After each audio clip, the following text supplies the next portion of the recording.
नमस्कार। हर हर महादेव, जय भोलेनाथ, जय शिव शंभू। स्वागत है आपका आपके खुद के चैनल पावन कथाएं में। आज हम आपको जितिया व्रत की पूजन विधि एवं कथा सुनाएंगे। तो आइए शुरू करते हैं। अश्विन मास के कृष्ण पक्ष की अष्टमी तिथि को मनाया जाता है जीवित पुत्रिका का व्रत। जीवित पुत्रिका व्रत को जितिया या ज्योतिया व्रत भी कहा जाता है। सुहागन स्त्रियां इस दिन निर्जला उपवास करती हैं। महिलाएं अपनी संतान की लंबी उम्र और अच्छे स्वास्थ्य के लिए इस व्रत को रखती हैं। यह व्रत मुख्य रूप से उत्तर प्रदेश, बिहार और झारखंड के कई क्षेत्रों में किया जाता है। उत्तर पूर्वी राज्यों में जितिया व्रत बहुत लोकप्रिय है। इस जितिया व्रत के नियम अति कठिन होते हैं।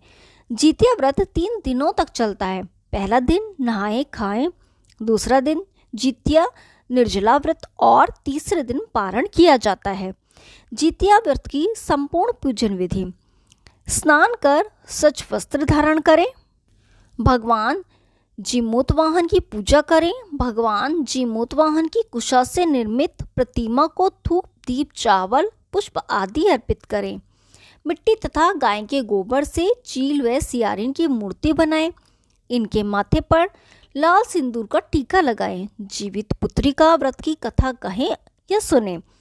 माँ को 16 पेड़ा, 16 दूब की माला, 16 खड़ा चावल, 16 गांठ का धागा, 16 लौंग, 16 इलायची, 16 पान, 16 खड़ी सुपारी व श्रृंगार का सामान अर्पित करें। वंश की वृद्धि और प्रगति के लिए उपवास कर बांस के पत्रों से पूजन करें। अब आइए सुनते हैं जितिया व्रत कथा। एक बार पार्वती जी ने एक स्थान पर स्त्रियों को विलाप करते देखा तो शिवजी ने उसका कारण पूछा। शिवजी ने बताया कि इन स्त्रियों के पुत्रों का निधन हो गया है, इसलिए ये विलाप कर रही हैं। पार्वती जी बहुत दुखी हुई। उन्होंने कहा, हे नाथ, एक माता के लिए इससे अधिक हृदय विदारक बात क्या हो सकती है कि उसके सामने उसका पुत्र मर जाए। इससे मुक्ति का कोई मार्ग तो होगा, कृपया करके बताइए। शिवजी ने कहा, हे देवी, जो विधाता द्वारा रचित है उसमें हेरफेर नहीं हो सकता, किंतु जीमूतवाहन की पूजा से माताएं अपनी संतान पर आए प्राणघाती संकटों को भी टाल सकती हैं।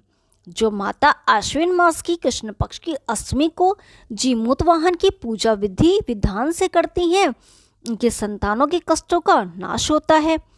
पार्वती जी के अनुरोध पर शिवजी ने उन मृत बालकों को पुनर्जीवित कर दिया। इस कारण ही इसे जीवित पुत्रिका व्रत कहा जाता है। जीमूतवाहन की कथा ही मुख्य रूप से सुनी जाती है, किंतु आंचलिक क्षेत्रों में की कथाएं प्रचलित हैं, जिसमें चीलों सियारों की कथा भी है। आपको जीवित पुत्रिका की संक्षिप्त व्रत कथा सुनाते हैं। गंधर्वों के राजकुमार का नाम जीमूतवाहन था। वे बड़े उदार और परोपकारी थे। जीमूतवाहन के पिता ने वृद्धावस्था में वानप्रस्थ आश्रम में जाते समय इनको राज सिंहासन पर बिठाया, किंतु इनका मन राजपाट में नहीं लगता था। वह राज्य का भार अपने भाइयों पर छोड़कर स्वयं वन में पिता की सेवा करने चले गए। वन में ही जीमूतवाहन को मलयवती नामक राजकन्या से भेंट हुई और दोनों में प्रेम हो गया। एक दिन जब वन में भ्रमण करते हुए जीमूतवाहन काफी आगे चले गए, तब उन्हें एक वृद्धा विलाप करती हुई दिखी। पूछने पर वृद्धा ने रोते हुए बताया, मैं नागवंश की स्त्री हूँ, मुझे एक ही पुत्र है। पक्षीराज गरुड़ के कोप से मुक्ति दिलाने के लिए नागों ने यह व्यवस्था की है कि वे गरुड़ को प्रतिदिन भक्षण हेतु एक युवा नाग सौंपते हैं। आज मेरे पुत्र शंखचूर्ण की बलि का दिन है। आज मेरे पुत्र के जीवन पर संकट है और थोड़ी देर बाद ही मैं पुत्र विहीन हो जाऊंगी। एक स्त्री के लिए इससे बड़ा दुख और क्या होगा कि उसके जीते जी उसका पुत्र ना रहे। जीमूतवाहन को यह सुनकर बड़ा दुख हुआ। उन्होंने उस वृद्धा को आश्वस्त करते हुए कहा, डरो मत, मैं तुम्हारे पुत्र के प्राणों की रक्षा करूंगा। आज उसके स्थान पर स्वयं मैं अपने आप को उसके लाल कपड़े में ढककर विंध्य शिला पर लेटूंगा, ताकि गरुड़ मुझे खा जाए पर तुम्हारा पुत्र बच जाए। इतना कहकर जीमूतवाहन ने शंखचूड़ के हाथ से लाल कपड़ा ले लिया और वे उसे लपेट के गरुड़ को बलि देने के लिए चुनी गई वध्यशिला पर लेट गए। नियत समय पर गरुड़ बड़े वेग से आए और वे लाल कपड़े में ढके जीमूतवाहन को पंजे में दबोचकर पहाड़ के शिखर पर जा बैठे। गरुड़ ने अपनी कठोर चोंच का प्रहार किया और जीमूतवाहन के शरीर से मांस का बड़ा हिस्सा नोच लिया। इसकी पीड़ा से जीमूतवाहन की आंखों से आंसू बह निकले और वह दर्द से कराहने लगा। अपने पंजे में जकड़े प्राणी की आंखों में से आंसू और मुंह से कर्रा सुनकर गरुड़ बड़े आश्चर्य में पड़ गए, क्योंकि ऐसा पहले कभी नहीं हुआ था। उन्होंने जीमूतवाहन से उनका परिचय पूछा। जीमूतवाहन ने सारा किस्सा कह सुनाया कि कैसे एक स्त्री के पुत्र की रक्षा के लिए वे अपने प्राण देने आए हैं। आप मुझे खाकर भूख शांत करें। गरुड़ उनकी बहादुरी और दूसरे की प्राण रक्षा के लिए स्वयं का बलिदान देने के साहस से बहुत प्रभावित हुए। उन्हें स्वयं पर पछतावा होने लगा।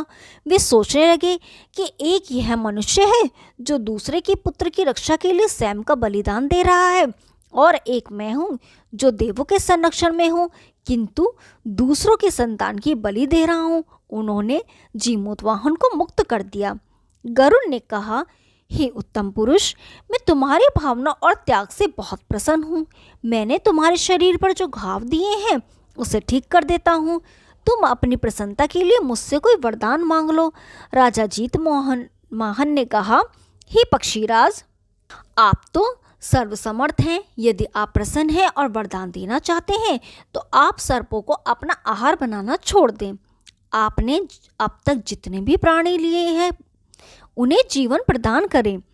गरुड़ ने सबको जीवन दान दे दिया तथा नागों की बलि न लेने का वरदान भी दिया। इस प्रकार जीमूतवाहन के साहस से नाग जाति की रक्षा हुई। गरुड़ ने कहा, तुम्हारी जैसी इच्छा वैसा ही होगा।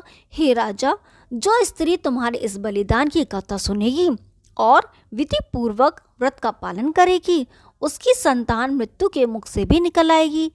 तब से ही पुत्र की रक्षा हेतु जीमूतवाहन की पूजा की प्रथा शुरू हो गई। यह कथा कैलाश पर्वत पर भगवान शंकर ने माता पार्वती को सुनाई थी। जीवित पुत्रिका के दिन भगवान श्री गणेश, माता पार्वती और शिव जी की पूजा एवं ध्यान के बाद व्रत कथा भी सुननी चाहिए। इसकी पूजा शिव जी को प्रिय प्रदोष काल में करनी चाहिए। व्रत का पारण दूसरे दिन अष्टमी तिथि की समाप्ति के पश्चात किया जाता है। अब है चीलो सियारों की कथा। नर्मदा नदी के पास एक नगर था, कंचनवटी। उस नगर के राजा का नाम मलयकेतु था। नर्मदा नदी के पश्चिम में बालूहटा नाम की मरुभूमि थी, जिसमें एक विशाल पाकड़ के पेड़ पर एक चील रहती थी। उसे पेड़ के नीचे एक सियारन भी रहती थी। दोनों पक्की सहेलियां थीं। दोनों ने कुछ महिलाओं को देखकर जितिया व्रत करने का संकल्प किया और दोनों ने भगवान श्री जीतवाहन की पूजा और व्रत के प्रण ले लिया। लेकिन जिस दिन दोनों को व्रत रखना था उसी दिन शहर के एक बड़े व्यापारी की मृत्यु हो गई और उसका दाह संस्कार उसी मरुस्थल पर किया गया। सियारिन को अब भूख लगने लगी थी। मुर्दा देखकर वह खुद को रोक न सकी और उसका व्रत टूट गया। पर चील ने संयम रखा और नियम व श्रद्धा से अगले दिन व्रत का पारण किया। अगले जन्म में दोनों सहेलियों ने ब्राह्मण परिवार में पुत्री के रूप में जन्म लिया। उनके पिता का नाम भास्कर था। चील बड़ी बहन बनी और उसका नाम शीलवती रखा गया। शीलवती की शादी बुद्धिसेन के साथ हुई। सियारन छोटी बहन के रूप में जन्मी और उसका नाम कपूरावती रखा गया। उसकी शादी उस नगर के राजा मलयकेतु के साथ हुई। अब कपूरावती कंचनवटी नगर की रानी बन गई। भगवान जीतवाहन के आशीर्वाद से शीलवती के 7 बेटे हुए, पर कपूरावती के सभी बच्चे जन्म लेते ही मर जाते थे। कुछ समय बाद शीलवती के 7 पुत्र बड़े हो गए। वे सभी राजा के दरबार में काम करने लगे। कपूरावती के मन में उन्हें देख ईर्ष्या की भावना आ गई। उसने राजा से कहकर सभी बेटों के सर काट दिए। उन्हें 7 नए बर्तन मंगवाकर उनमें रख दिया और लाल कपड़े से ढककर शीलवती के पास भिजवा दिया।